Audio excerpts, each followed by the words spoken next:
H2K Infosys provides world-class online IT training, staffing and software testing solutions to customers worldwide. H2K Infosys supports 100% job-oriented training, hands-on project work, cloud test lab, resume preparation and review, mock interviews, robust syllabus. One-time pay, lifetime access to live classes and videos. H2K Infosys has won the trust of thousands of students worldwide. For free demo class, visit h2kinfosys.com.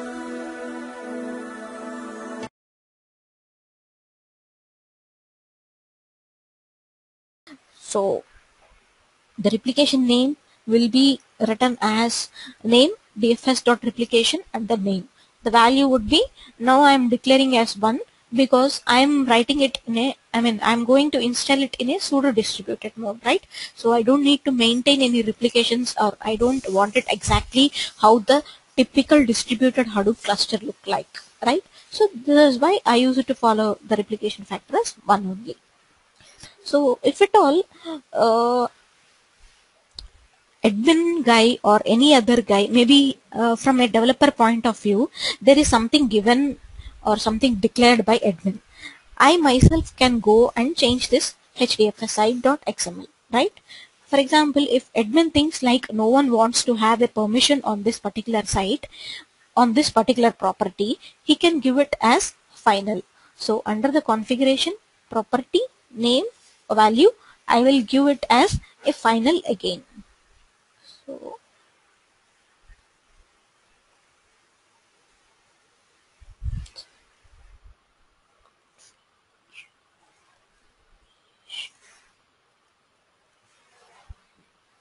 property, name. So, and also guys, remember every tag will end with a end tag in this way. So it will have a backslash such that it indicates that it's the end of that particular property.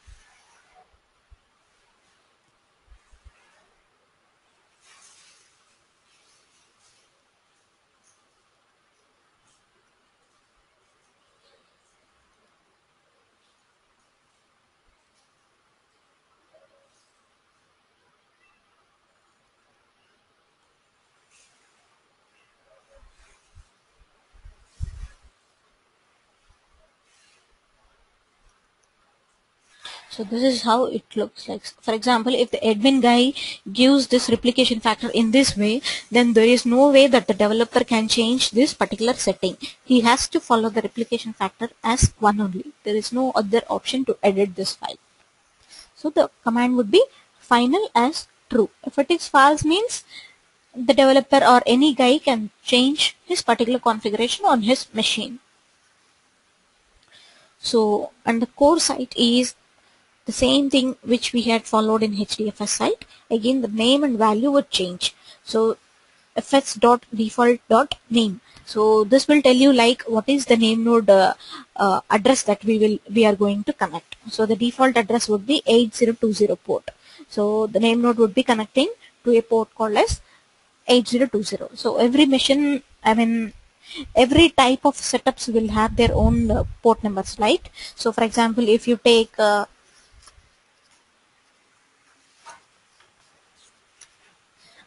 maybe Apache or something, it would connect to 80 port, or else if you take Tomcat, it will connect to 8080 ports. So those are default ports, and again it is configurable. We can give whatever the port we want, so such that this particular process will connect to that port.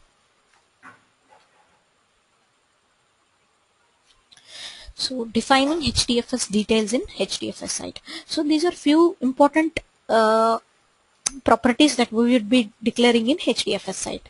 Not that everything is mandatory, but a few things we would be giving. So the first one we will see is dfs.data.dir. So the value is I am giving. So as I told you, in a cluster, in a typical cluster, I would be copying the name nodes or master nodes into different disks, right? So in order to maintain a RAIDed property, I will be copying those values to 2 or 3 different directories. Here he is copying the values to disk 1 HDFS data, and again the same value is copied to disk 2 HDFS data. So we are manually creating the replication for these type of values, right? So this is what the description. A list of directories where the data nodes store blocks. Each block is stored in only one of these directories. But if I want to store it in different places also, it is possible. fs.checkpoint.directory. So it will give you a list of directories where the secondary name node stores the checkpoints. So every time, particular intervals, I need to copy fs image and edit blocks from my name node to my secondary name node, right? So this is where the location it actually stores your values. So if you see the MapReduce.xml, this is how it look like. So the job tracker is going to connect to the port 8021 by default, and it is how it looks like. MapRed.job.tracker as a name. So a few of the important properties again of a MapRed.job.tracker is the port value, whatever we are going to connect, and next one is MapRed.local.directory. So it will let you know like a list of directories where MapReduce store intermediate data of jobs. So what happens in a typical MapReduce program is whenever a mapper is executed, the data or the outputs that were generated by the map job will be stored in a local in a local database, but not on HDFS. So all the intermediate data is not used by us, right? We don't need the intermediate data. Where the customer looks like is the final output data. So that's the reason we will store all the intermediate data in our local file system. And this is the directory where we will declare like where it should store in my local systems. And the next one is mapred.system.directory. The directory related to fs.default.name where shared files are stored during a job run. So generally, so many shared files will be there which were used by different data nodes, right? So those type of shared files will be declared in this particular property. And the next one is maybe an important thing which we can talk about is mapred.tasktracker.maptasks.maximum. It will let you know like the number of map tasks that may be run on a task tracker at a single point of time. So for example, I'm running a MapReduce program. It can be running parallelly in different data nodes at the same time. So this property will let you know like how many map tasks are running on my task tracker at a single point of time.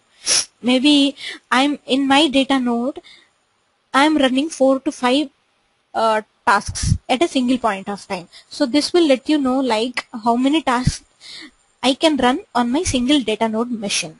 So the default value I had given is 2.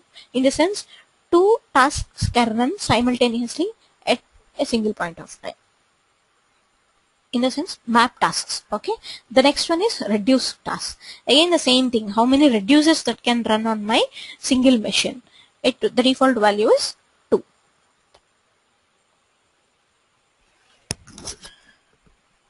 One second, guys.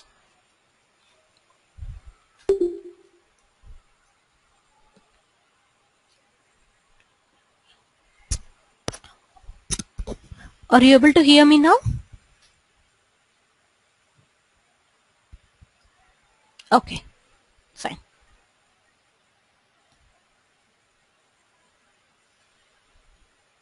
So these are the most configuration numbers. So HDFS can interact in many ways. One of the way is through web access. So if at all I want to see how my name node daemon is running, I can connect to this particular site.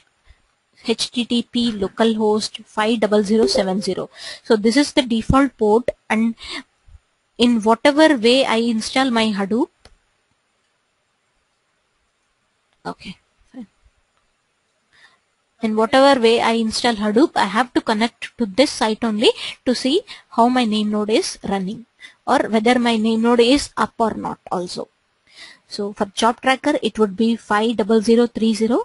And for task tracker, it would be 50060. I will connect and I will show you these things today. Okay. So don't worry about this.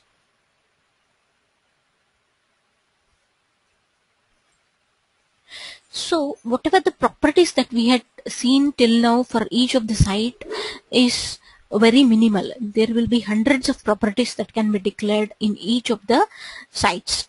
So these are the default links that will show you like how many properties are there and how many types of configurations we can give as per our wish. So maybe you can connect to any one of these and you can see also.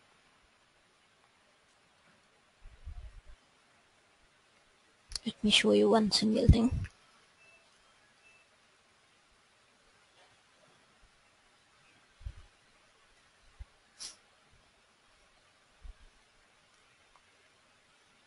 Wow.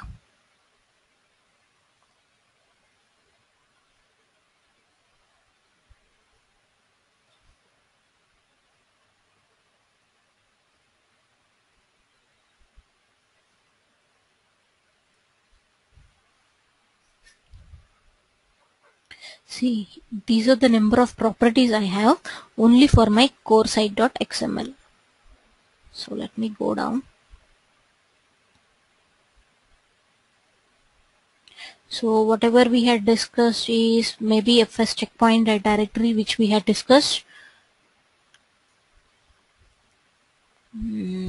What else we had seen?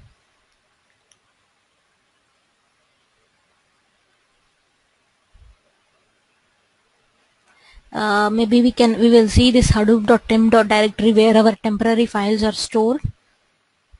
Most of the times wherever you install Hadoop you might be seeing this one also, but all these are like only related to admin concepts and they are bothered about this. None of the developer is bothered about these things. Okay, again this is the one fs.default.name. Most of the times we will come across this also. So that's what I see. So you can very well connect to these and check like what are the configurations you have. Okay. And there is one more file called as one more important configuration file called as Hadoop Environment.sh. So before installing Hadoop, we would be installing Java into our Hadoop machine. I mean into my local machine. So where my Java is located and all those paths I would be giving in my Hadoop Environment.sh file. So if I open this file, you will be seeing like where my Java version, what is the version of my Java and where it is located actually. So again it would be stored in the configuration directory itself. So it's very good enough that you go to configuration site once you install Hadoop and have a high level look on it. That would be enough basically. And one of the property I can give in Hadoop Environment.sh is heap size. So any idea of heap size? What is that?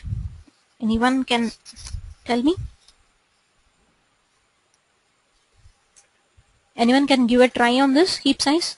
It's not particular to Hadoop, so that's the reason I was asking you. Exactly, Krishna. Right. So in Java, what we will do is we will allocate some temporary memory to store all local data or values or intermediate data that was generated. So all the type of temporary memory will be stored based on the heap size that we are giving in a particular area.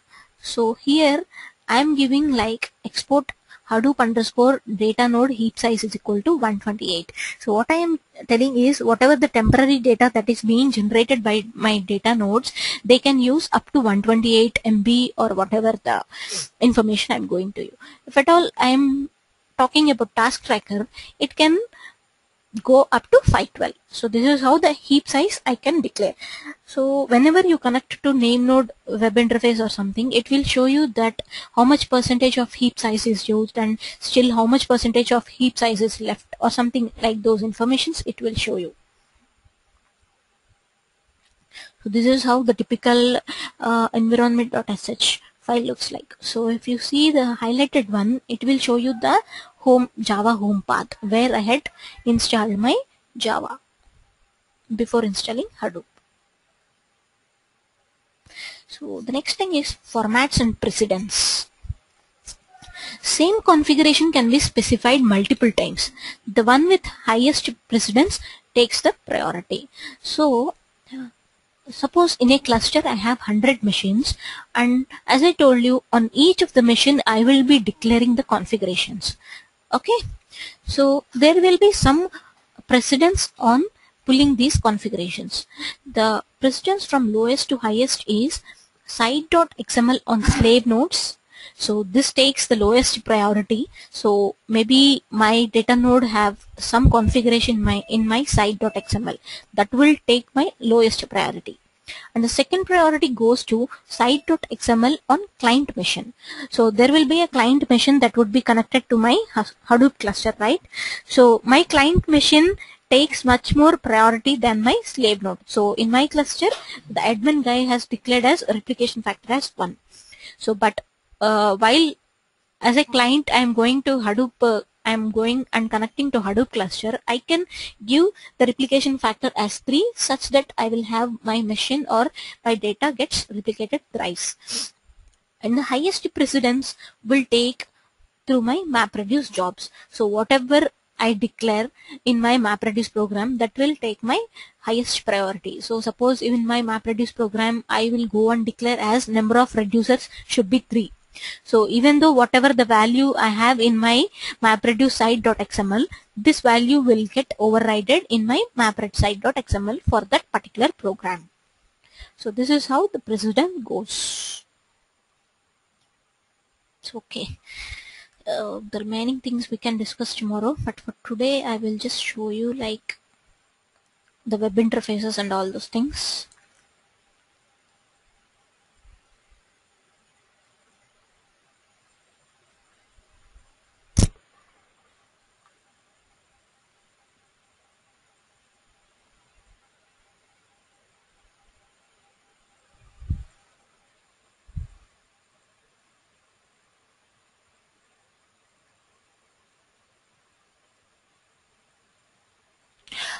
Krishna, I would be sharing the recordings once this cluster part is finished, okay?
So don't worry guys, tomorrow I will explain you like how to connect and how to start up your services and all.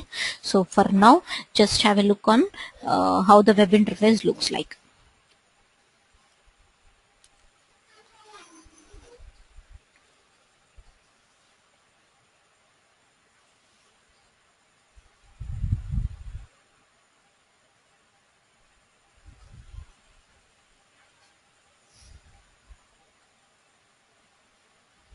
So just let me explain you this particular concept. So JPS is a command which will show you how many processes were running in my Hadoop environment. So if you see here, there are 5 daemons that were running or 5 processes that were running at the backend, right? So the first one is the data node, second is the name node, and JPS is just a service. It's showing like JPS through JPS command you are able to see all those things. So you don't need to worry about that JPS. And the third one is job tracker. Fourth one is secondary name node, and the fifth one is task tracker. So after tomorrow, when you are trying to install Hadoop on your system, you should be able to see that all these 5 processes are up and running. Then only you can say